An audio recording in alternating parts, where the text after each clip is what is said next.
ناظرین، کون تھا یہ ظالم بادشاہ جس نے اپنی سلطنت کو بچانے کے لیے ایک پیدائشی بچے کو شیروں کے پنجرے میں ڈال دیا تھا؟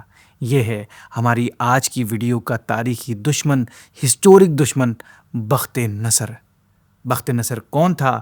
یہ قوم عمالقہ کا ایک لڑکا تھا جو ان کے بت نصر کے پاس لاوارث پڑا ہوا ملا تھا۔ چونکہ اس کے باپ کا نام کسی کو معلوم نہیں تھا، اس لیے لوگوں نے اس کا نام بخت نصر یعنی نصر کا بیٹا رکھ دیا۔ یہ لڑکا بڑا ہو کر بادشاہ کی طرف سے سلطنت بابل کا گورنر بنا، پھر یہ خود دنیا کا بہت بڑا بادشاہ ہو گیا۔ اللہ پاک نے اس کو پوری زمین کی بادشاہی عطا فرمائی تھی۔ یہ ایک ظالم، جابر اور کافر بادشاہ تھا۔ یہ بنی اسرائیل پر عذاب کے طور پر مسلط ہوا تھا۔ اس کا بیک گراؤنڈ یہ ہے کہ توریت میں بنی اسرائیل کو بتا دیا گیا تھا کہ ضرور تم زمین میں 2 مرتبہ فساد کرو گے۔ سو جب پہلا فساد کا وقت آیا تو یہ ہوا کہ بنی اسرائیل توریت کے احکامات پر عمل کرنا چھوڑنے لگے۔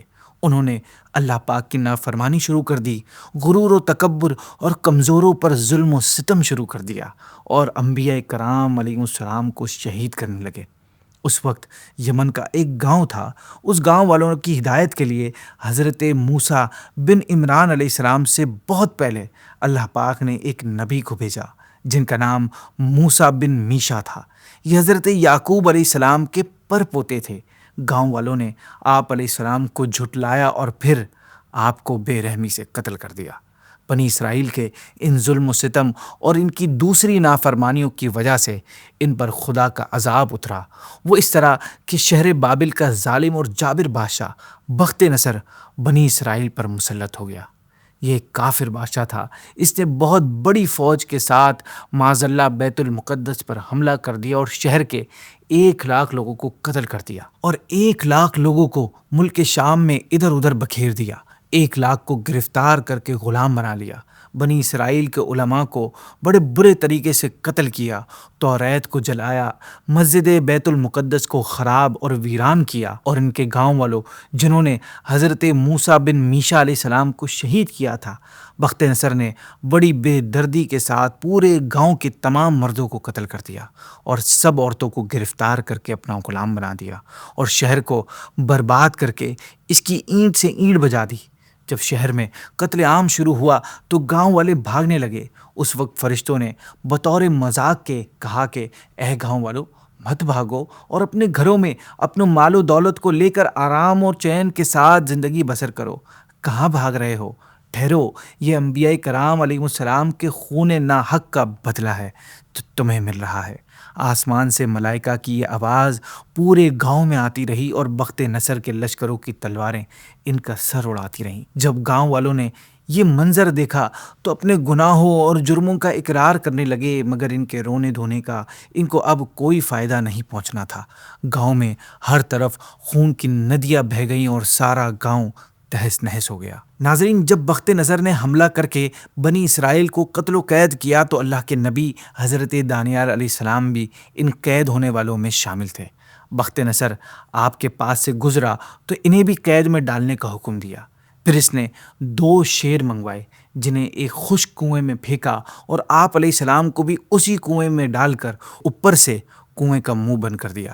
پھر 5 دن بعد جب اس نے وہ کنواں کھولا تو وہ دشمن خدا یہ دیکھ کر حیران رہ گیا کہ آپ علیہ السلام اس میں نہ صرف صحیح سلامت ہیں بلکہ ایک طرف کھڑے ہو کر نماز پڑھ رہے ہیں، اور دونوں شیر کنویں کے ایک کونے میں خاموشی اور سکون سے بیٹھے ہیں، اور ان شیروں نے آپ علیہ السلام کو چھوٹی سی بھی چوٹ نہیں پہنچائی۔ یہ دیکھ کر بخت نصر نے آپ علیہ السلام سے کہا، اے دانیال، مجھے بھی بتائیے کہ آپ نے ایسا کیا پڑھا جس سے یہ شیر آپ سے دور رہے؟ آپ علیہ السلام نے ارشاد فرمایا، میں نے یہ کہا تھا کہ تمام تعریفیں اس اللہ کے لیے جو اپنا ذکر کرنے والوں کو بھولتا نہیں ہے۔ سب تعریفیں اس اللہ کے لیے جو اسے مایوس نہیں کرتا جس نے اسے پکارا۔ تمام تعریفیں اس اللہ کے لیے جو اپنے اوپر بھروسہ کرنے والوں کو کسی اور کے حوالے نہیں کرتا۔ ناظرین، یہ تو تھا شیروں کا معاملہ، لیکن اس کے علاوہ انسان کو زندہ رہنے کے لیے بھوک اور پیاس کو بھی مٹانا ہوتا ہے۔ تو اس بارے میں کتابوں میں آتا ہے کہ جب اس کنویں میں آپ علیہ السلام کو بھوک اور پیاس محسوس ہوئی تو اللہ پاک نے ملک شام میں حضرت ارمیہ علیہ السلام کو وحی فرمائی کہ حضرت دانیال علیہ السلام کے لیے کھانے پینے کا انتظام کریں۔ انہوں نے عرض کی، اے میرے رب، میں ارض مقدس میں ہوں جبکہ حضرت دانیال علیہ السلام عراق کے شہر بابل میں ہیں، یعنی میں ان تک کھانے پینے کی چیزیں کیسے پہنچاؤں گا؟ تو اللہ پاک نے وہی فرمائی، ہم نے جس چیز کا حکم دیا ہے اسے تیار کرو، ہم اسے بھیج دیں گے جو تمہیں اور تمہارے تیار کیے گئے کھانے پینے کے سامان کو اٹھا کر بابل پہنچا دے۔ چنانچہ جب آپ علیہ السلام نے کھانا تیار کر لیا تو اللہ پاک نے ایک فرشتہ بھیجا جس نے حضرت ارمیہ علیہ السلام اور کھانے پینے کی چیزوں کو کنویں کے کنارے پر پہنچا دیا۔ حضرت دانیال علیہ السلام کو کنویں کے کنارے پر کسی کی موجودگی کا احساس ہوا تو آپ علیہ السلام نے پوچھا کہ کون ہے؟ حضرت ارمیہ علیہ السلام نے فرمایا، میں ارمیہ ہوں۔ آپ علیہ السلام نے فرمایا، کیسے آنا ہوا؟ فرمایا، مجھے اللہ پاک نے بھیجا ہے۔ آپ نے پوچھا کہ میرے رب نے مجھے یاد کیا ہے؟ حضرت ارمیہ نے جواب دیا، جی ہاں، اس طرح اللہ پاک نے آپ تک کھانے پینے کی چیزیں پہنچائی جو یقیناً عقل کو حیران کر دینے والا اور انبلیویبل معجزہ تھا۔ ناظرین، حضرت دانیال علیہ السلام خواب کی تعبیر بیان کرنے میں بہت مہارت رکھتے تھے، بڑے ایکسپرٹ تھے۔ ایک مرتبہ بخت نصر نے ایک خواب دیکھا تھا جس کی تعبیر آپ نے بتائی تھی۔ واقعہ کچھ اس طرح ہے کہ بخت نصر نے ایک مرتبہ ایک عجیب و غریب اور پریشان کر دینے والا خواب دیکھا، اور جب وہ صبح اٹھا تو وہ اسے خواب بھی یاد نہ رہا، جس سے وہ مزید پریشان ہو گیا۔ بخت نصر نے آپ علیہ السلام کے پاس آ کر کہا کہ کیا آپ مجھے میرا خواب اور اس کی تعبیر بتا سکتے ہیں؟ یعنی وہ آپ کو چیک کر رہا تھا، آپ پہ ٹیسٹر لگا رہا تھا کہ کیا واقعی آپ نبی ہیں بھی یا نہیں۔ اسی وجہ سے اس نے خواب بھی نہیں بتایا بلکہ کہا خواب اور اس کی تعبیر بتا سکتے ہیں۔ آپ علیہ السلام نے فرمایا، اے بادشاہ، تو جس راز کے بارے میں پوچھ رہا ہے اسے کوئی جادوگر، کوئی نجومی نہیں بتا سکتا۔ ہاں، آسمان کا مالک ایسا خدا ہے جو چھپے ہوئے راز کو ظاہر کر دیتا ہے۔ اس خدا نے بخت نصر کو اس کے خواب میں وہ بتا دیا جو ہونے والا ہے۔ اے بادشاہ، تو اپنے بستر پر لیٹے مستقبل یعنی فیوچر کے بارے میں سوچ رہا تھا، اسی حال میں تجھے نیند آ گئی اور چھپی چیزوں کو ظاہر کرنے والے خدا نے تجھے وہ کچھ دکھا دیا جو فیوچر میں ہونے والا تھا، اور اے بادشاہ، خدا نے وہ راز مجھے بھی بتا دیا ہے۔ اب سن، خواب میں تو نے اپنے سامنے ایک بڑی مورتی کھڑی دیکھی ہے۔ یہ بہت بڑی، چمکدار اور خوفناک مورتی تھی۔ اس کا سر پیور سونے کا، سینہ اور بازو چاندی کے، پیٹ اور رانیں تانبے یعنی کاپر کی بنی ہوئی تھی۔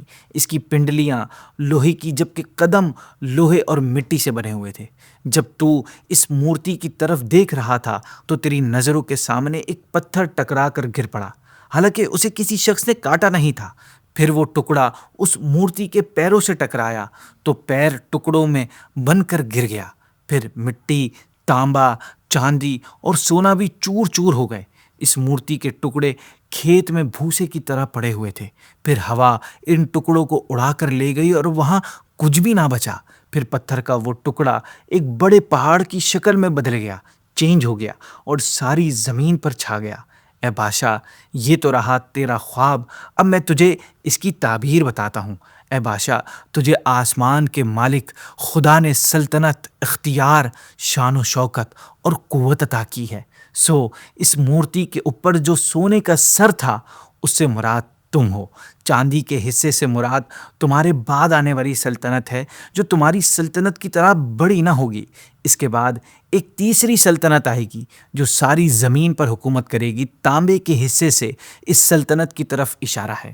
اس کے بعد ایک چوتھی حکومت آئے گی جو لوہے کی طرح مضبوط ہوگی۔ جیسے لوہے سے چیزیں ٹوٹ کر چکنا چور ہو جاتی ہیں، ایسے ہی یہ چوتھی حکومت دوسری سلطنتوں کے ٹکڑے ٹکڑے کر کے انہیں کچل ڈالے گی۔